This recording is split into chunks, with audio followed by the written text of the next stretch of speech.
قرآن رب کو راضی کروائے گا۔ نبی کریم صلی اللہ علیہ وسلم نے فرمایا، قیامت کے دن قرآن پڑھنے والوں کے لیے سفارش کرنے آئے گا۔ قرآن کہے گا، اے اللہ، میرے پڑھنے والوں سے راضی ہو جا۔ چنانچہ اللہ تعالیٰ اس سے راضی ہو جائیں گے۔ پھر کہا جائے گا، قرآن پڑھتا جا اور جنت کے دروازے چڑھتا جا، اور اس کے ہر آیت پڑھنے کے بدلے اس کی ایک نیکی بڑھتی جائے گی۔ سنہ ترجمہ 2914۔ کون سا عمل اللہ کو زیادہ پسند ہے؟ حضرت عبداللہ بن عمر رضی اللہ سے مروی ہے، انہوں نے کہا، ایک آدمی نبی صلی اللہ علیہ وسلم کے پاس آئے اور کہا، اے اللہ کے رسول، کون سا شخص اللہ کو زیادہ محبوب ہے اور کون سا عمل اللہ کو زیادہ پسند ہے؟ رسول صلی اللہ علیہ وسلم نے فرمایا، لوگوں سے سب سے زیادہ محبوب اللہ کو ہاں وہ شخص ہے جو لوگوں کو سب سے زیادہ نفع دینے والا ہے، اور اللہ کو سب سے زیادہ پسندیدہ عمل وہ خوشی ہے جو مسلمان کسی دوسرے مسلمان کو دے، یا اس سے مصیبت دور کرے، یا اس کا قرض ادا کرے، یا اس کی بھوک ختم کرے، اور اگر کسی میں بھائی کے ساتھ اس کی ضرورت پوری کرنے کے لیے چالوں تو یہ مجھے اس مسجد یعنی مسجد نبوی میں ایک ماہ اعتکاف میں بیٹھنے سے زیادہ محبوب ہے۔ جس شخص نے اپنا غصہ روکا، اللہ تعالیٰ اس کے برائی پر پردہ ڈال دے گا۔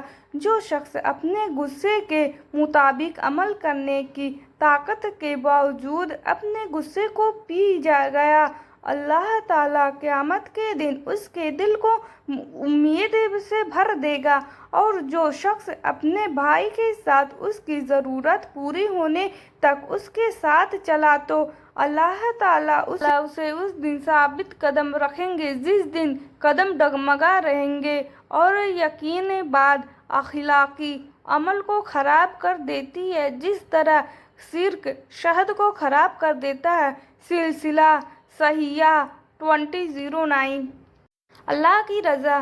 حضرت ابو سعید بخاری رضی اللہ کہتے ہیں کہ رسول صلی اللہ علیہ وسلم نے فرمایا، اللہ تعالیٰ جنت والوں سے کہیں گے، اے جنت والو، وہ کہیں گے، لبیک اور صدیق، اور ہمارے رب۔